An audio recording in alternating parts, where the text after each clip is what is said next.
grew up in E12, which is a little city in Sweden. It's a beautiful city. It's right by the beach with a lot of nature, so it's nice, real nice. The first time I ever got introduced to American football was on a poster in a supermarket. And I saw the poster and I told Dad I wanted to try it out. He was only 8, so he couldn't play, so he had to wait for a year. And then he started at 9, and all the other kids were 12. No, he was too young, so I had to sign a paper, even to let him on the field, because he was too young. And throughout his entire career in Sweden, he always been the youngest guy. He's been like 3-4 years younger than everybody else. So growing up, I always played with old kids. I was 12 years old, and I played on a team that was filled with 17 and 16-year-olds. You know, in that age, it's a huge difference. So I was not thrilled, I can tell you that. So it was always my dream to play in the NFL, and I wanted to, make it happen. Football's not a huge sport over there, so I wouldn't be able to make it happen living over there. So he really wanted to play football in the U.S. I mean, he's so dedicated. In back home, it's they practice maybe twice. For him, coming here, playing football 6 days a week, this was football heaven. Only way to play college and go all the way up to the pros, if you would make it, would be playing high school football. And so he just decided, made up his mind, wanted to go. Usually what most students do, they go for an exchange year, which is just 1 year, but I wanted to have more opportunity than that. So I decided to go 4 years. I moved when I was 14 to La Mirada, California. So that was also a big thing for us to get him a U.S. citizenship and a passport so he could actually stay in the country. My dad kind of understood a little bit more because he's always been an athlete, so he kind of understands what sports mean to you. So he was always supportive, but never really happy about me moving away, Their youngest child, 1 out of 2 moving away when they was 14. But what they told me, when it came down to the decision that my mom couldn't live with herself knowing that she didn't make her baby happy because she didn't let me, so. It was not an easy decision, obviously. He was only 14 years old, but what could I say? He wanted to live his dream, and I said, no, you can't go because your mother and father will be so upset. That was not an option. Everyone we talked to said that go for it, so we did. When he decided to move here, we have to go with him all the way and support it, of course. And he went to Los Angeles, to La Mirada. It was hard work all the way, and no, it was not easy. So when I moved, my dad came with me for 2 days, and I just remember right when he was about to leave, it was the only thing I was questioning so hard. I don't know if I made the right decision, should I be doing this? Is it really worth it? And I think I kind of dealt with it in a way that wasn't very good. Rather than seeking shelter and guidance from my parents, I kind of, hid away from it. When I was an exchange student, that you wrote like a letter a month. You talked on the phone maybe for 4 or 5 minutes each month because it was so expensive. Nowadays, you text message and you send Snapchats and stuff like that. So it's so much easier to stay in touch, even though he's horrible at it. Så det måste bli. Så jag ska åka hem den ikväll så får vi göra. Which I know they told you they're very upset with me because I didn't used to talk to them for weeks, and it was kind of my way of coping with it. If it became too long time that he has to respond to us, I just text on Twitter and say, hey, have you broken your fingers? And then he responds. Played quarterback all throughout high school. I started getting recruited pretty highly early on. My freshman year, I got my first offer from UCLA. I mean, God, he must have got hundreds and hundreds of letters, 16 or 17 offers. And I had committed to Nebraska as a quarterback before I got the news that I wasn't eligible. Well, injuries has kind of been a part of the whole journey. My sophomore year, I tore my meniscus of my right knee. Junior year, I ruptured my Achilles, didn't play. Senior year, obviously didn't play. And I was still committed. Nebraska was still going to take me on. And then right around before signing day, Coach Spopolini, the head coach that I had committed to, got fired. And then the new coaching staff came in and pulled my scholarship. So there I was standing with no scholarship right before signing day. So, at that point, once you commit, recruiting kind of dies for everybody. The whole move, a whole bunch of stuff, just life in general. I mean, a lot of people have adversity, so it was just more adversity that was thrown at me. So I was more disappointed and just kind of, I don't know, it'd be nice to get a break every once in a while, but it's not how life works. The day I found out that Nebraska pulled my scholarship, I was on the phone with Coach Mack. You know, and they were still during season and they were finishing everything up, but they said they were going to look into it and maybe, talk about giving me a scholarship, and that was all I was hoping for. The recruiting, getting recruited from UNT was very different, mostly because I was getting recruited for a position I've never played before, which was tight end, and I never really had anything to show for it. He didn't play any varsity as a senior, a quarterback, so nobody was interested in him as a quarterback anymore. But since he was, it was like 248 and 6'4", he could fit right in as a tight end. Which they ended up doing, and I signed to UNT for a scholarship, and I'm really happy I ended up here at UNT because I truly believe I'm part of something special in turning this program around.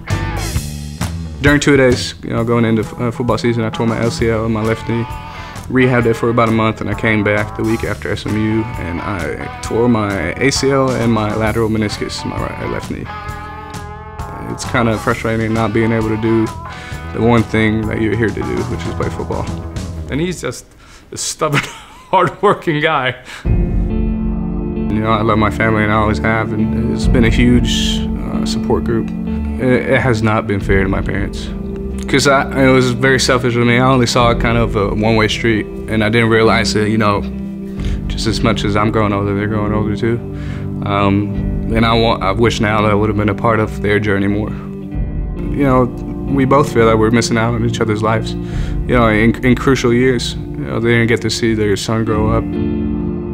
Obviously, he's living his dream, and it's an opportunity. Who else got to live your dream and got the chance to do that? It's fascinating, and all the new friends that he has, and the scholarship. Thank you for the scholarship, of course. And it's a way of living, and he's living his dream every day. Now, after living here for almost 6 years, I want to get that time back with my family and my parents. So I want to move back to Europe and Sweden when I'm done playing football. So I changed my major, so now I'm in integrated studies, and I'm studying sociology, business management, and Arabic, which gives me a lot more options whenever I move back home. Well, something I've realized lately is this whole journey is bigger than just football, even though football is what it's based around. So even if football is not always going the way I want it to go, the bigger picture is always kind of what we're doing it for. It's living life, and it's gonna be, when I'm sitting on my deathbed, it's gonna be something to look back on.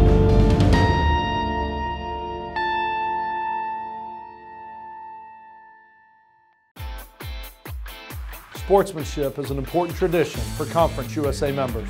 It means being a role model for the next generation. Giving it everything you got, but respecting your competition. Supporting your teammates, no matter what the situation is. And representing your school and team with grace and dignity. In the classroom, on the field, in the community.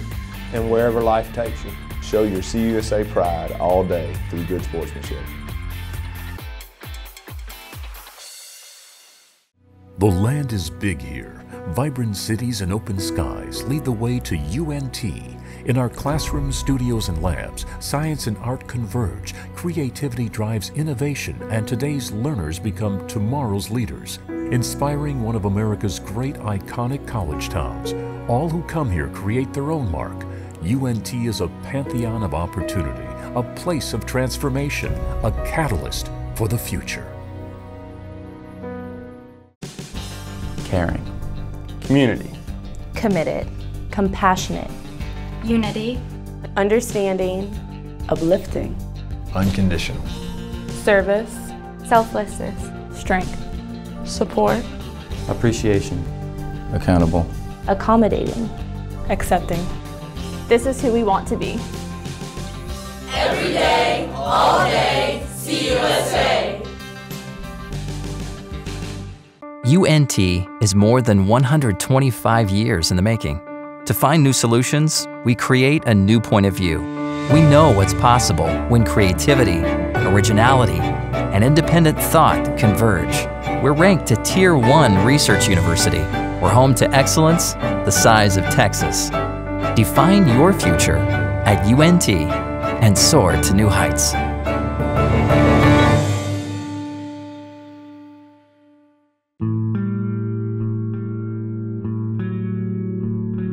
Senior Day, I've seen it 4 times now, and last year I was supposed to be a part of that senior day. Last year, I remember they were running out and we were slapping their hands and stuff. And I never really took into account that next year is gonna be my year. You think about it, it's like, oh, that's sad, it's gonna be sad when I get there. But when it gets here, it's a whole nother level of emotions. That day is a special day for all the seniors on the team. It's a farewell. It's a send-off, basically. The last home game in Apogee. It's a special day. It's an emotional day, especially for the seniors. It's an emotional day for everybody else because it's the guys you've been playing with all year. I've been playing football for 18 years of my life probably, and just knowing that I got about maybe 2 weeks, a month left, and not knowing where my life's gonna go from there. So this thing that I've had concrete in my life for so long is about to be taken away from me. It's gonna be a little bit sad because, I love football and this is my last time playing at home, so. Having a different perspective of it because now it's my time to run out there, but it's gonna be surreal for sure. It's pretty emotional, but it's exciting because, the long journey you've been through to get here, and you're here, and your fans here, your whole family's here. And having my mom, my dad, both of my brothers, my sister, and my nephew with me, they've been to every game. Well, unfortunately, my father's disabled, so he hasn't been able to come to many of my football games, and I know it eats him up a lot. We don't really talk about it much, but it's gonna be nice for my dad to finally see me play a game. It's huge. I think my family is a lot more emotional than I am at this point about it because, like I said, it hadn't really hit me yet, and they've just been constantly thinking about it. It's one of those bittersweet things. It's like, it's nice that my dad gets to come watch me play, but it's sad because it's probably my last time he's gonna get to see me play a football game. It's been a struggle for me and my family for many years, and for me to be in this position at this moment right now it's a blessing. And I just want to tell them thank you. It's not a common thing that you see athletes actually make it through all 4 years to their last senior night and get to enjoy that amazing environment. It's like, I believe the whole team lines up, makes like a runway for you. It doesn't really hit you until you're running down the tunnel. Whenever each person comes out past the Eagle and starts shaking everybody's hands, I kind of just see like clips of them in my head and think about all the moments we've had together in the locker room, practice, workouts, previous games we've played together. We really have like a bond. We're a big family, but it means so much to me. Just everybody who plays a part, all the hands I shook coming out to the green mean walk, all the smiles, it means a lot to me. For these last couple weeks, try to branch out, talk to the offense a lot more, interact a lot more with the team just because, a lot of these guys I probably never see again, which is a sad truth, but it's the truth. We like brothers. We all play all the time. And I'm gonna miss the meetings, just being around my friends and just watching film together and joking around sometimes. That's one thing I'm gonna miss, just being goofy, playing around with my teammates and just enjoying each other's time. During the season, you're like, man, I hate Tuesdays, but when it's coming to an end, you're like, I'm glad I get another one. When I transferred from the Air Force Academy, I didn't know where I was gonna go, and I came here, and it's been so much more than I could have ever hoped for it to be. Yes, we had our ups and downs, but that's life. With Coach Luttrell and all the other coaches coming in, they weren't planning for the future, they were planning for now. They wanted to win now. That's when the first thing they came in and told us is that we're gonna win now. We're not gonna wait until 2 or 3 years further down the road. So it was big for the seniors to step up and take on that leadership role to be able to win now, because without this senior class, a lot of this stuff wouldn't be possible. I know we have a lot of young guys that are playing, a lot of young talent, but the foundation is still built around the seniors. They will always hold a special place in my heart. Again, this is the first group, this is the first team that I had the opportunity to be their leader. And again, I'm extremely proud of the way they've worked, how they've continued to grow, not only on the field, but off the field. When I'm in the locker room, just think about how this is going to be the last time I'm doing this ever here, and the legacy I've built and the legacy I'm going to leave tonight. So it's going to be a lot of emotions. It's been weird. I know I've been saying it's come to an end. I don't know what the future holds for me. I don't know if there's a next level or anything like that. There might be. So everybody has to play like that, like it's your last time, like you'll never get to play the game again. I'm grateful for what I have done and what I have been able to accomplish, but I just try to, take everything day by day. again, I tell these young men, it's not only about the next 4 to 5 years in your life in college, it's really about the next 50 years of your life. And to me, that gauges kind of how successful I was. How did we mentor you? How did we, get you ready for the outside world? And hopefully in the next 30, 40 years, some of these men will still have great communication, and they'll say thank you at one point. That'd be the ultimate goal.